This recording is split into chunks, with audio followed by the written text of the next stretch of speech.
Hey guys, it's Jason. I'm down here at Todd Bartholomew's. We're going to have an auction May 2nd, Tuesday, May 2nd for Todd Bartholomew. I'm going to drive down here like we always do, and I'm going to stay in my pickup truck. It's pretty windy outside, so I don't really want to get a lot of wind noise. I'm going to start right here at the first of the sale. I'll try to do like we usually do and give you a little bit of a description on anything that I can think of. There's a few things you're not going to see here that are over in the shop. They're locked up. There's a Polaris side-by-side Honda four-wheeler, maybe like a little Kawasaki four-wheeler. There's going to be some shop tools that we're going to have set out on the day of the auction that we'll start off with. They're going to be sitting just right in front of the shop. It's right here real close. It's within walking distance of where we're having the auction at. Some of y'all probably just won't even park over there and then just walk over here where we're at right now where the equipment's lined up. But anyway, so if you don't see something that's on the video that's actually on the sale bill, that's probably what the deal is that it's over in the shop. So we'll get driving down through here now. There's a little two-blade ditcher, or pan plow, two-blade ditcher, whatever you call it, 16-foot tandem axle trailer. And I want to mention one thing that probably most of you know. If you're from here, if you're away, you're not going to know this. Todd passed away, and so his wife, or his widow, Jamie, she'll be the one that's going to be responsible for getting the titles together. So some of the titles might be delayed, some things might not have a title. And the reason I say that's because we're on this 16-foot trailer right now. So you know, she might have it. I haven't spoke with her. So just keep in mind that there might be a little bit of a time, a little issue. We'll get you a bill of sale, but it might be a little hard getting titles. And very well it be that she has them in a box, every one of them marked and ready to go. But if you bought like this 16-foot trailer right here, just know that the title's going to be questionable. That's all I'm saying. So we'll get going here. 1,000-gallon propane tank. Going to have a couple of 1,000-gallon fuel wagons right there. Just a little homemade trailer, rotisserie grill, got a little boom post sitting back there behind that. Baker plow, V-ditcher behind it. Gate a minute, I call that a gate a minute. That might not be the right name, but the gate setter, got a little blade there behind it. Another old dentist push blade, got a best two-blade ditcher sitting back there behind it. It's got one of the stands missing. I wasn't able to keep it standing up. That's probably an Athens 8-blade plow. Got a John Deere hydraulic blade behind there, levy smoother, little chisel. Got a little 3-point mower, probably like a 10-foot mower right there. John Deere power unit behind it. Another little smoother. Got the easy drop pipe roller. That's got the hydraulic plow on it. And that's a picker upper too. So got that. Real nice late model looking Hurricane ditcher. Got another power unit back there. A couple of W&A tandem plows. Got a Sukup seeder if you saw it sitting back there or not. Little 5320. I drove that around over here. Got a Massey stripper head back here in the back. Hula hog. Levy, I think it's a hula hog. I haven't seen one of them in a long time. Levy squeeze. Long 3-point ditcher, a couple camelback relifts. Got a 4020, and we got the 4020 set up where it's got the push blade there for it. A couple John Deere power units in the Cummins right there, a couple fuel tanks behind them.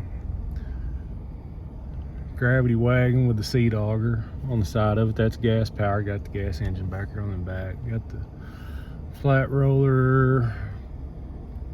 Brandt GCP 1700 cart, another Brandt GCP 1500 cart. That is an 8320 right there. That guidance is going to sell separately on top of that 8320. It's got a 2630 display, and that's a 3000 receiver. I do not know what the activations are on the guidance system. If it's SF1, it's probably just SF1. Well, I don't know. I'm not guaranteeing anything. There's not going to be a hood on that tractor. There's not a hood on the farm. What you see is what you're buying right there. I will say that I drove the tractor right there and I put it in line right there, so it does drive, but I can't tell you anything on the hood or anything like that. So what you see is what you're getting right there. You got the Humdinger 455. 30-foot Fair Oak stubble roller, that's a big drum. 9220, that's a bareback tractor right there, and that's a good running tractor. I've drove it around out here. Got the roller cone, that's got the baskets on the back. Let's see here, there's a one. Let's stop here for just a second, let y'all take a look. It's a 12-row 30 roller cone. John Deere 680 combine. Got a 630 flex and a 925D. John Deere 630 disc. It looks like a 32-foot disc. This is a 946 versatile. I'm gonna tell y'all a little something on this tractor. It's a bareback tractor. The engine runs good, fires up, drives. There is a hesitation when you put this thing in forward for about 5-10 seconds. After you put it in forward, you're not going to think that it's going to go, and then all of a sudden it'll take off in one of the high gears. So if you're around here, if you come out here after watching this video and you think you're going to drive that tractor, please be careful. Make sure no one's around. I'm telling you, that thing has got something on the transmission when you put it in forward that you think that it's not going to take off, and a few seconds later it'll take off in a high gear. So please, please, please be careful if you're out here looking at that tractor. I'll turn the corner here and we're going to get on our trucks now. These trucks, they all drive. I drove them, all three of those big trucks right there, the 2 Volvos and the Freightliner. They do not have batteries on the Volvos. Since Todd's passed away and you know, there's nobody here on the farm anymore, I just shuffled the batteries around on those trucks to move them around. They all seem like pretty decent old trucks. The Freightliner, I believe, I know it's a Cummins in the Freightliner, and I believe it's an N14. I don't know for sure that it's an N14, but on the engine displacement right on the side, I could just see where it said like 855/15. So I'm going to go under the assumption that that's an N14 Cummins, but check for yourself, don't take my word for it. That Ford F-150, I think, is the one that Todd drove right there. As I said earlier, I drove that truck and I put it in line right there.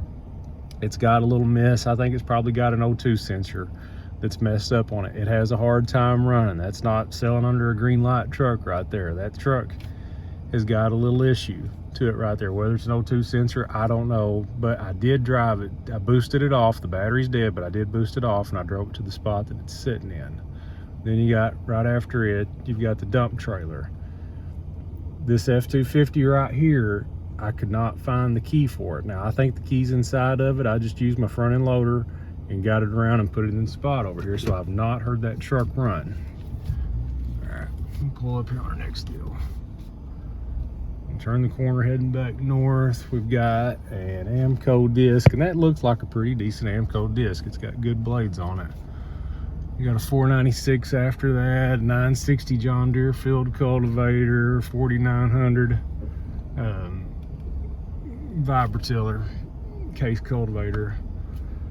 We're going to talk about these trucks again because these are the last 2 pickup trucks that are going to sell right here for Todd.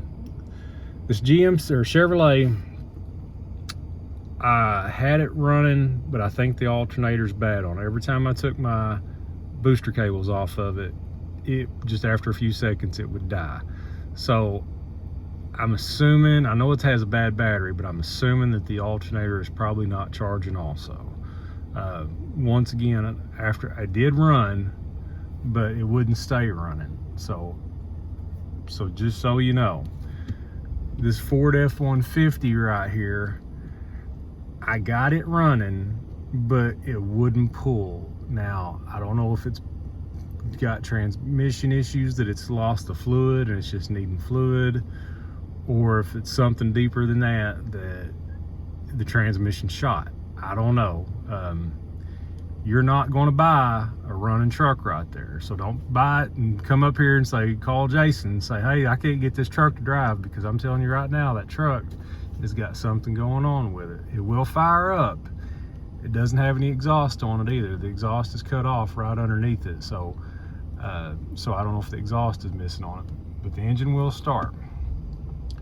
This International cab over right here, I used the loader and pulled it in line. They drove it down here about 2 years ago and parked it. They said it was driving when they parked it, but the batteries are dead on it, so I just used the loader to get it around here. So there's that. Got a little Wilmar spreader right after that, another 490 disc. There's going to be a couple of Dennis planes coming up after that. Get down here, we got just a few more pieces right here to tell you about. We got the Dennis Caddy, it's got the rippers on the front, little vacuum 7300 8-row planter on the back of it. We got subsoiler right there. And we got an 4390T. That is just a parts power unit. That does not run, that is a parts power unit. So we got a couple more deals we're going to show you about, and we'll be wrapping it up here. But up on the north end of the lot, there's a combine. There's a combine and a tractor. Up there so you can see them. It's going to be a 9760. I have had this combine running. I have not driven it. The reason I have not driven it is because the left front tire on it right there has a hole in it. We've tried airing it up. It's got too big of a hole for us to air up. That combine might pull forward, it might not. I don't know, but it will start up. I had it running right there in its place, but that's the 9760. So when the time comes, we're going to come up here and we're going to sell this combine right where it sits. It's going to be your responsibility to get the tire fixed, to do whatever you want with it after that. Around the corner from it is an 8410.